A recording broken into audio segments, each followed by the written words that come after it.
ಪಡಿತರ ಕಾರ್ಡು ಎಡವಟ್ಟು ಮಾಡಿರುವವರ ವಿರುದ್ಧ ಕ್ರಮ ಜರುಗಿಸಲು ಕೆಆರ್ಎಸ್ ಪಕ್ಷ ಆಗ್ರಹ. ಆಹಾರ ನಿರೀಕ್ಷಕರನ್ನ ಕೂಡಲೇ ನೇಮಕ ಮಾಡಲು ಒತ್ತಾಯ. ಜೈ ಬುನ್ನೀಸ್ ಕುಟುಂಬಕ್ಕೆ ನ್ಯಾಯ ಸಿಗುವವರೆಗೂ ಹೋರಾಟ ಮಾಡುವ ಎಚ್ಚರಿಕೆ. ಇತ್ತೀಚೆಗೆ ತಾಲೂಕಿನ ಮುರುಗಮಲ್ಲ ಗ್ರಾಮದ ಲೇಟ್ ಮಹಮ್ಮದ್ ಸಾಬಿ ಅವರ ಧರ್ಮಪತ್ನಿ ಜೈ ಬುನ್ನೀಸ್ ಅವರಿಗೆ ಸರ್ಕಾರಿ ಸೌಲಭ್ಯಗಳು ಹಾಗೂ ಪಡಿತರ ಕಾರ್ಡ್ನಲ್ಲಿ ಎಡವಟ್ಟು ಆಗಿರುವುದು ಮಾಧ್ಯಮಗಳು ವರದಿ ಮಾಡಿತ್ತು. ಇದೇ ಒಂದು ವಿಚಾರವನ್ನ ಮುಂದಿಟ್ಟುಕೊಂಡು ಕರ್ನಾಟಕ ರಾಷ್ಟ್ರ ಸಮಿತಿ ಪಕ್ಷದ ಕಾರ್ಯಕರ್ತರು ತಾಲೂಕು ದಂಡಾಧಿಕಾರಿಗಳ ಕಚೇರಿಗೆ ತೆರಳಿ ಜೈ ಬುನ್ನೀಸ್ ನಿಜವಾದ ಫಲಾನುಭವಿ, ಇವರ ಪಡಿತರ ಕಾರ್ಡ್ ಎಡವಟ್ಟು ಮಾಡಿರುವವರ ವಿರುದ್ಧ ಕ್ರಮ ಜರುಗಿಸಬೇಕು, ನಂತರ ಈ ಕೆಲಸ ಮಾಡಿರುವ ಅವರ ವಿರುದ್ಧ ಕ್ರಿಮಿನಲ್ ಪ್ರಕರಣ ದಾಖಲಿಸಬೇಕು ಹಾಗೂ ಕಾಯಂ ಆಹಾರ ನಿರೀಕ್ಷಕರನ್ನ ಕೂಡಲೇ ನೇಮಕ ಮಾಡಬೇಕು ಎಂದು ತಾಲೂಕು ದಂಡಾಧಿಕಾರಿಗಳಾದ ಸುದರ್ಶನ್ ಯಾದವ್ ಅವರಿಗೆ ಮನವಿ ಪತ್ರ ಸಲ್ಲಿಸಿದ್ದಾರೆ. ನಂತರ ಮಾತನಾಡಿದ ಯುವ ಘಟಕ ತಾಲೂಕು ಅಧ್ಯಕ್ಷರಾದ ಎಂವಿ ಮುರಳಿ, ಮುರುಗಮಲ್ಲ ಹೋಬಳಿ ನಂದಿಗಾನಹಳ್ಳಿ ಗ್ರಾಮ ಪಂಚಾಯಿತಿ ವ್ಯಾಪ್ತಿಗೆ ಬರುವ ನಿಮ್ಮಕಾಯಲಹಳ್ಳಿ ಗ್ರಾಮದ ಅನಸೂಯಬಾಯಿ ಎಂಬ ಕುಟುಂಬದವರು ನಿಜವಾದ ಫಲಾನುಭವಿ ಜೈ ಬುನ್ನೀಸ್ ಎಂಬ ವೃದ್ಧೆಯ ಹಳೆಯ ಸಿಟಿಎಂಆರ್ ನಂಬರ್ ತೆಗೆದು ಹೊಸ ಸಂಖ್ಯೆಗೆ ಲಿಂಕ್ ಮಾಡಿ ವೃದ್ಧೆಯ ಹೆಸರನ್ನ ಪಡಿತರ ಚೀಟಿಯಿಂದ ತೆಗೆದಿದ್ದಾರೆ.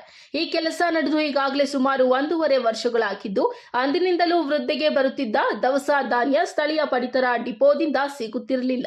ಅವೆಲ್ಲವೂ ಮೋಸ ಮಾಡಿದ ಕುಟುಂಬದವರೇ ತೆಗೆದುಕೊಳ್ಳುತ್ತಿದ್ರು.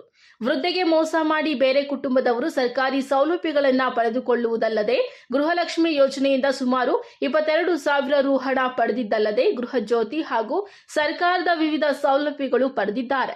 ಈ ಕೃತ್ಯ ಮಾಡಿದವರ ವಿರುದ್ಧ ಕೂಡಲೇ ಸಂಬಂಧಪಟ್ಟ ಅಧಿಕಾರಿಗಳು ಕ್ರಿಮಿನಲ್ ಮೊಕದ್ದಮೆ ದಾಖಲಿಸಿ 1 ವರ್ಷಗಳ ಕಾಲ ಸರ್ಕಾರಿ ಸೌಲಭ್ಯಗಳು ಅರ್ಜಿಯಿಂದ ಕಿತ್ತುಕೊಂಡಿರುವವರ ವಿರುದ್ಧ ಕಾನೂನು ರೀತಿಯಲ್ಲಿ ಕ್ರಮ ಜರುಗಿಸಿ ಮೋಸ ಹೋಗಿರುವ ವೃದ್ಧೆಗೆ ಸೂಕ್ತ ರೀತಿಯಲ್ಲಿ ನ್ಯಾಯ ಒದಗಿಸಿಕೊಡಬೇಕಾಗಿ ನಮ್ಮ ಪಕ್ಷ ಆಗ್ರಹಿಸುತ್ತದೆ ಎಂದು ಹೇಳಿದ ಅವರು, ತಾಲೂಕಿನಲ್ಲಿ ಕಳೆದ 5 ವರ್ಷಗಳಿಂದ ತಾಲೂಕು ಆಹಾರ ನಿರೀಕ್ಷಕರು ನೇಮಕ ಆಗದಿರುವುದು ಸರ್ಕಾರದ ನಾಚಿಕೆಗೇಡಿನ ಕೆಲಸವಾಗಿದೆ. ಈಗಾಗಲೇ ಹಲವು ಬಾರಿ ನೇಮಿಸುವುದಾಗಿ ಸುಳ್ಳು ಭರವಸೆಗಳನ್ನ ನೀಡುತ್ತಾ ಸಮಯ ವ್ಯರ್ಥ ಮಾಡುತ್ತಾ ಜನರಿಗೆ ಮಂಕು ಬುದ್ಧಿ ಎರಚುತ್ತಾ ಕರ್ತವ್ಯ ಭ್ರಷ್ಟರಾಗಿದ್ದಾರೆ.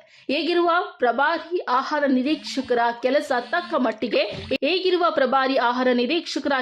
ತಕ್ಕ ಮಟ್ಟಿಗೆ ಇಲ್ಲದಿರುವುದು ಹಾಗೆ ಅವರ ಮೇಲೆ ಈಗಾಗಲೇ ಅನೇಕ ಆರೋಪಗಳು ಕೇಳಿ ಬರುತ್ತಿದೆ. ಆದ್ದರಿಂದ ಈಗಿರುವ ಪ್ರಭಾರಿ ಆಹಾರ ನಿರೀಕ್ಷಕರನ್ನ ತೆಗೆದು ಹೊಸ ಆಹಾರ ನಿರೀಕ್ಷಕರನ್ನ ಈ ಕೂಡಲೇ ನೇಮಕ ಮಾಡಬೇಕು ಎಂದು ಒತ್ತಾಯಿಸಿದ್ದಾರೆ. ಮನವಿ ಸ್ವೀಕರಿಸಿದ ತಾಲೂಕು ದಂಡಾಧಿಕಾರಿಗಳಾದ ಸುದರ್ಶನ್ ಯಾದವ್ ಅವರು ಮಾತನಾಡಿ, ವೃದ್ಧೆ ಜೈ ಬುನ್ನೀಸ್ ಅವರ ಪಡಿತರ ಕಾರ್ಡ್ನಲ್ಲಿ ಎಡವಟ್ಟು ಮಾಡಿರುವವರ ವಿರುದ್ಧ ಕ್ರಿಮಿನಲ್ ಪ್ರಕರಣ ದಾಖಲಿಸುವಂತೆ ಸಂಬಂಧಪಟ್ಟ ಅಧಿಕಾರಿಗಳಿಗೆ ಸೂಚಿಸಿದ್ದೇನೆ. ಇನ್ನು ಕಾಯಂ ಆಹಾರ ನಿರೀಕ್ಷಕರನ್ನ ನೇಮಕ ಮಾಡಲು ಮೇಲಧಿಕಾರಿಗಳ ಗಮನಕ್ಕೆ ತರಲಾಗುವುದು ಎಂದು ಭರವಸೆ ನೀಡಿದ್ದಾರೆ.